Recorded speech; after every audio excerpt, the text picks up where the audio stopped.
Yeah, so my name is Griff Lamar, and this is my stunning growth story. Griff Lamar, The Journey of the Unknown. Making it in music. This is a feat that's difficult to do and has been since the beginning, but especially in an era like today, being its most saturated with artists of the same goal. Everybody rap.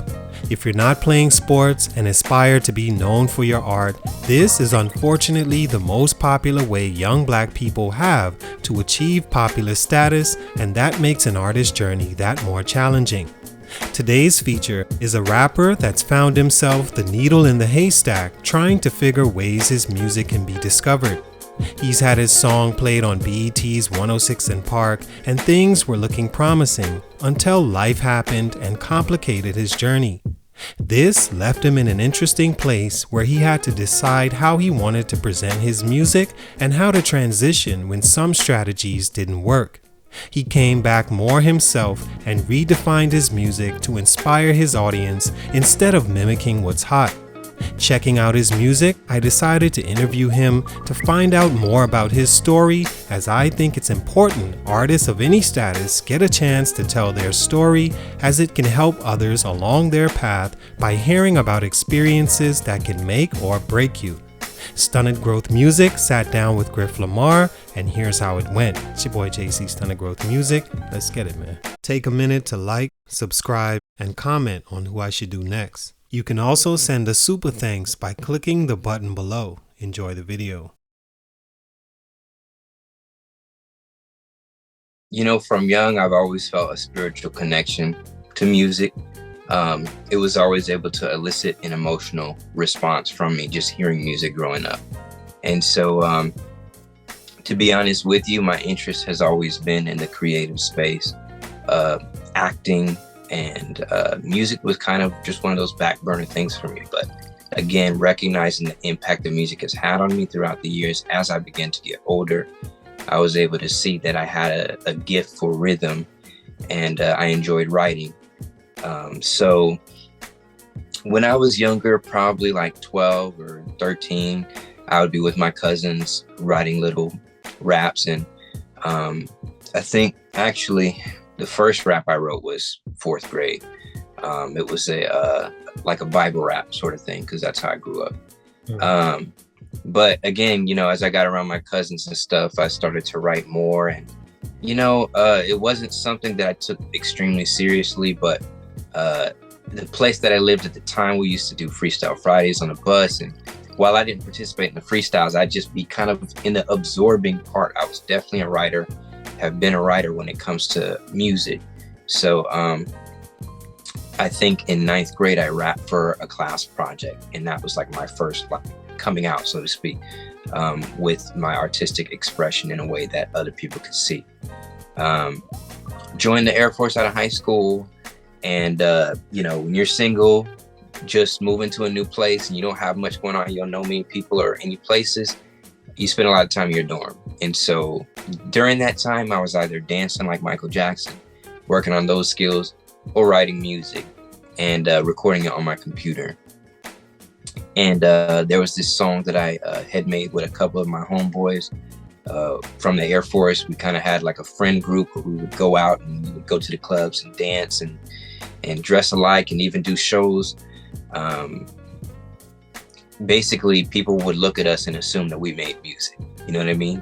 And they would ask us, oh, do you guys have a mixtape? And even though we were just a dance crew and I was kind of messing around with the music myself, I feel like that the comments that we got kind of pushed me into wanting to take it more seriously.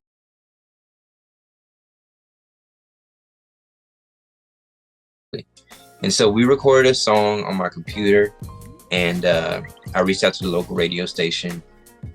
This was in Albuquerque, New Mexico. And they had like a little contest or something like that where you could get your music played. So they played it, and it just fueled my enthusiasm to want to keep going. We kind of branched off in a friend group, and it was just me and one of my friends, and we did our own little group thing. And that's when we really started picking up success, taking it more seriously. We met with a local label, and we put out music that was kind of reminiscent of that era in 2010, the swag rap, you know, the Soldier Boy, Party Boys, and all the Lils, you know what I mean? So Roscoe Dash is another one.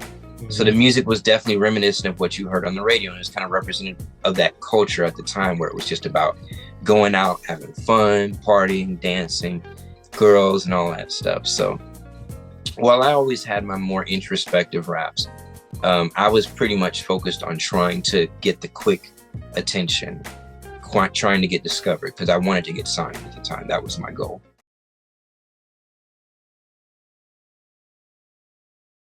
Me and my friend reached a point where artistically, I realized that if I wanted to continue to be able to figure out who I was as an artist, I would have to branch off. And she encouraged me to do so, because she recognized that it was something that I needed to do as well. And so had all her support and started making my own solo songs. And I think off the back of being able to do the group projects that we had done together, I had more confidence, and started recording in a studio that was way more legit than all the places that I worked with before. And the spot was called Raw Music. And the people there were just really cool and supportive. And I had a lot of help from just different people I had worked with, producers and whatnot, that wanted to see me win. And that really opened up doors for me in terms of being able to make music without the restrictions of the money I had at the time. And it's just one of those things where it was a culture of a lot of people that really just wanted to see other people win or just help out, as far as the artists go, most of them. So I was really able to piggyback off a lot of that help that people gave me. And there was this one song that I recorded called Super Swag, and it was just something that I made for fun. I heard the beat and I was like, boom, I can come up with a hook in like 10 seconds. And I think my whole verse was written in like less than half an hour. My homie was already there, that we, you know, the friend from the rap group, and I just had her get on the track. And instantly when I heard the song, I was like, this is it, you know. And I had been reaching out to the radio stations, handing out free music, CDs. This is back in the early CDs days. I had dropped a couple mixtapes, had a clothing line. So I was really just picking up steam as far as locally. And, you know, like I said, with that song, I just had a feeling about it. For whatever reason, I was just like, let's go to Miami. And at the time, I think it was because we were really into Wiz Khalifa. And there's just a lot of rappers that we heard were just down. And, you know, everybody was rapping about South Beach back in the day. So we didn't have like a legit game plan or strategy. I think it was just about trying to be in the place where everybody was at in our minds. And the funny thing is, we got down there. We actually met Wiz Khalifa. That's the funny thing. It was by chance. We were just driving down South Beach, and we saw Amber Rose driving a red Ferrari. And I called out to him and asked him if he'd be down to take a picture. And he just said, you know, hey guys, I'm sorry. But when I told him, you know, can we give you our CD at least? He actually walked over to the car, took our CD, shook our hands. Just added that much more fuel to the fire that we were on the right path. But, you know, like I said, we gave him our CD. I had a few of my songs that had our phone number on there. Never got a phone call after about a month and a half, you know. Funds was drying up. So it was like, yeah, either we're going to get jobs out here, or we're going to have to go back home and kind of regroup. That was when I decided I would go back to school. And I was able, because I was in the Air Force, I was able to get with the program that basically paid for my school and paid for me to go to school as well. So I didn't have to work. So it was like, from my standpoint, I was popular enough in the city to where I was like, dang, I don't want to be working some regular job and people would be like, oh, you're supposed to be. So I was like, nobody's going to shame me for going to school. You know, it's a good thing. Right. So at this point, though, money was really low. I found my little spot that I could stay at and started going to school. Came across this website called Music Video Submissions. And in actuality, I had already known about it and submitted a previous song that I did. It was kind of like more singing type stuff, which is which I'd prefer to do that. But I had submitted the song Super Swag to them and just crossed my fingers because I really scraped up my last pretty much to make that happen, me and my friend.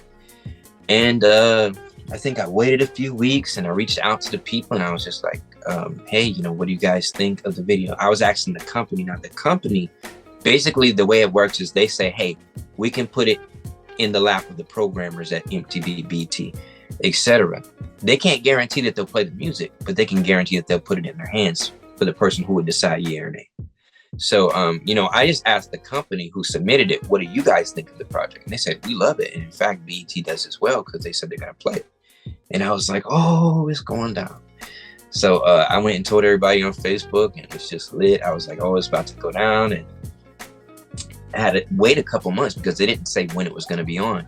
Fast forward, I think time had been taking a while and we decided we was just going to throw a party to try to keep the buzz going. You know, we were going to create like a little party / concert type situation with a friend of ours, another artist. And so it's just funny that I ended up being told that the video was going to drop on that same week and the party was that weekend. So everything just came together to where the video dropped on like a Thursday. It was Thursday, April 12, 2012. And then the party was Saturday, April 14th. Mm-hmm. So yeah, after that, man, it was just whatever popularity I had, which I had done pretty decent as far as the general area, had just exploded. Well, first, I'm not from Albuquerque, and Albuquerqueans, specifically the other artists that were actually from there, let me know that clearly. My dad was in the Air Force, and I lived in probably 8 or 9 places before I graduated high school. So I was born in Louisiana, and I graduated high school near Atlanta. And there's a host of other states, including another country, you know, within the list of different places that so I've never been able to say I'm from here and be confident. Like, I think being in Albuquerque actually made it simpler for me to be able to advance in terms of growing in popularity, just because of the fact that there weren't many guys out there that were going for kind of the style that I was going for. I was emulating the culture of what was on TV and the radio at the time. Whereas, you know, the people in Albuquerque were kind of doing their own thing. And certainly, you know, there's a lot of, it's more diverse. So it's a lot of Hispanics and Mexicans. And so a lot of the rappers were representative of the culture for, you know, New Mexico. And so that's where a lot of the conflict came as far as, you know, the people that didn't like me or didn't like my music, was because of the fact that I was, you know, getting all these accolades living in New Mexico, and they were ascribing New Mexico to me, despite the fact that the music I'm making and the way I present myself was not representative of New Mexico. So I wasn't nervous about it because you wouldn't be able to know that I was from New Mexico if I didn't tell you. But then when it went on BET and they said I was born in Louisiana, they didn't mention New Mexico, then people were also upset about that.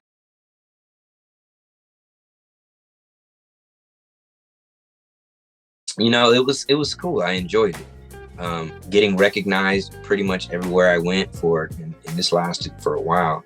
That was pretty cool, but then at the same time, not everybody had positive feelings toward me, so I was like, this could be bad.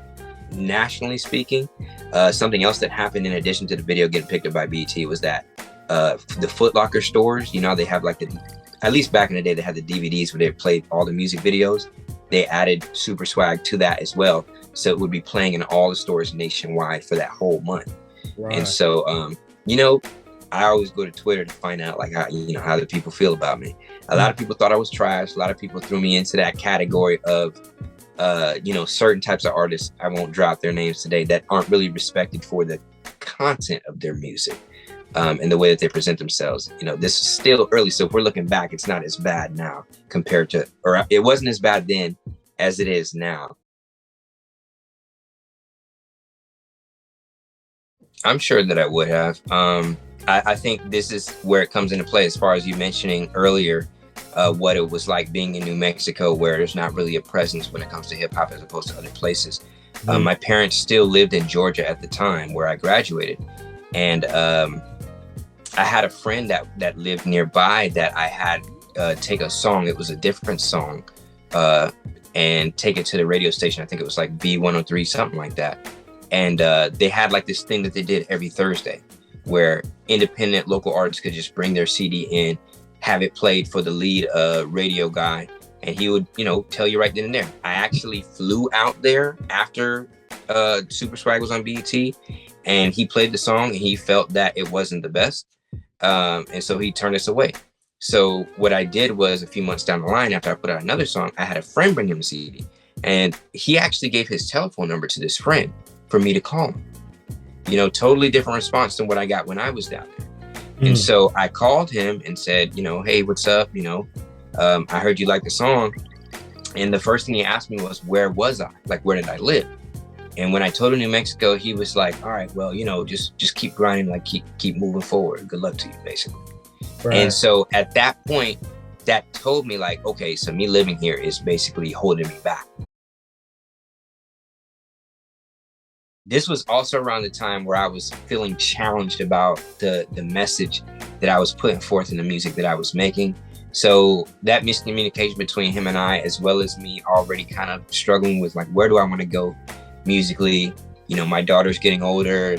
What type of person do I want to be? How do I take how I grew up, in a Christian home, and basically apply what I personally believe to my own life and let that show through everything that I do, not just, music. I kind of just let it happen as far as saying, well, I guess it's just not going to go.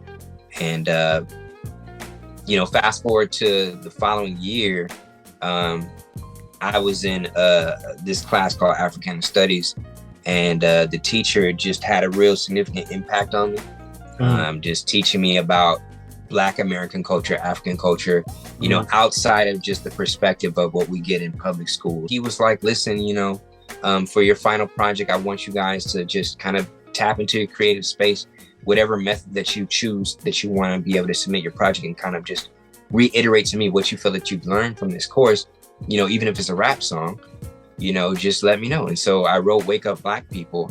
And for me, I just was able to tap into a creative space, taking that inspiration from what he taught me, as well as just my personal experiences of like growing up Black, right, with the skin, but not having lived in a predominantly Black area for majority of my life, and trying to identify like, who am I? You get what I'm saying? Because, people, the first thing people ask you is where you're from, and they do that because they're trying to ascribe a personality to you based on your geographical location. Well, I was never given that, because anywhere that I lived was at range from 2 to 3 years. So if I was to claim a certain area, there'll be people from that area that knew me and say, he's not from here. He was just here and went. So I never had that. So, anyway, after writing that song and being able to make peace with, embracing who I am as a man, as a Black man, I just thought, like, this song is like, it's better than anything I've ever done. And if I cannot have my songs be like this from this point forward, then I don't need to make any more music.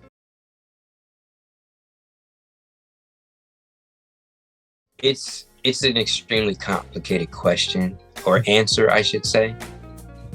Essentially, Black people, there's a trajectory of where we should be versus where we are. And I think in the actual song, I was speaking to loving yourself as a Black person and not ascribing to what the media and society tells you you're supposed to be, because we were taken away from our culture. So there's a tendency to look at the rappers, the athletes, and identify with them because we don't have the, the Malcolm X's, we don't have the Martin Luther Kings anymore. These iconic leaders. Our leaders are celebrities, and celebrities are bought and paid for. And so we're looking at these celebrities to try to identify ourselves with, and they don't even live like how they say. You have artists that are encouraging living debaucherous lifestyles, but they're married. You know what I'm saying? Yeah. So it was definitely about self-love. It was definitely about bringing the family back together. And this was never coming from a place of judgment or condemnation, because I have my own stuff. So it was a love letter to Black people. It was a love letter to me, because the hook, it took a sample from I forget the artist names, but the song goes, I don't even know how to love you, but I'm ready to learn. And so I took that message and it was like, okay, I'm looking at myself in the mirror. It's like, I don't know how to love you, based on recognizing that I don't fit that mold of what they're telling me a Black person is when I turn on the TV. So does that make me less Black? And then you got other Black people probably indoctrinated themselves that listen to how I talk or how I present myself and say, you're not like how I talk, so you're not really Black. So to me, it was eye-opening for me, because it was like, Blackness is not so small as to be relegated to what people tell us that we are in movies and television, that's heavily skewed still by the racist sentiments from way back in the day.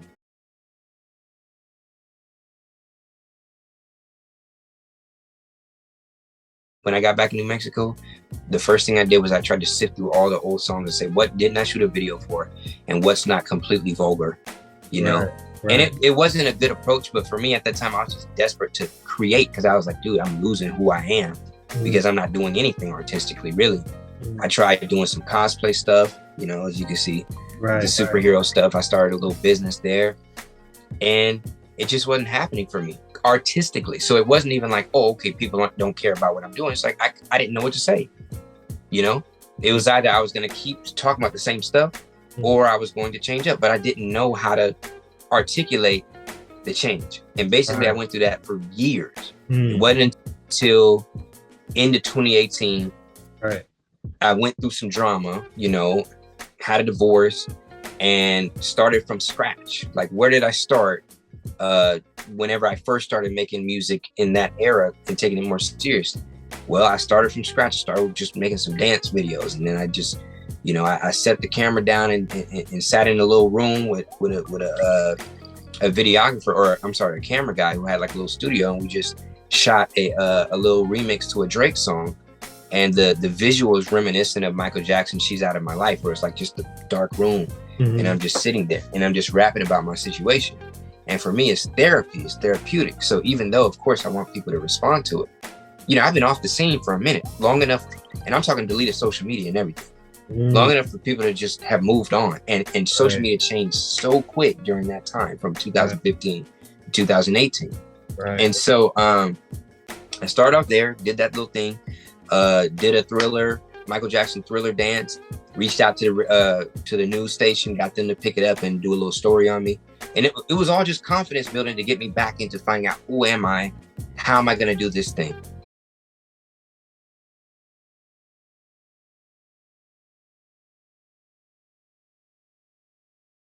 Trying to get everybody to pay attention now. It's like in this era where it's like, if everybody was rapping back then, which they were, that's like times 100 now, between 2012 all the way up until now. So trying to catch people's attention now, you know, it's not that easy. But since you and I have talked that last time, I've experienced a lot of growth on social media, in particular Facebook and TikTok, just from breaking down the stories of, you know, kind of like the little snippets of how I've been doing. So that's beginning to work out for me really well. I think that I was one of those people that viewed the artistic side of myself as its own entity, and just me and my everyday life as another thing. And that literally caused mental division, and it's not healthy at all. A lot of artists have that mentality of like, oh, this is my persona, and then this is my real life. And it's like, no, like, you're the same person. And so I worked over these years, you know, and asked God for help to just bring the idea of who I am together, as opposed to having a divided mind. And now that's my focus now. It's like, dude, I'm not putting on a hat or a persona when I shoot a video. I'm just being who I actually am. And that's not to say there's nothing that's reserved for just me and my family. But at the same time, I'm coming into who I always wanted to be. So in hindsight, I'm actually glad things didn't pop off for me the way I wanted them to, because there would have been an expectation that I would have had to continue making that kind of music and presenting myself in that way, when I was pretty much tired of it by the time, you know, things really started popping off for me.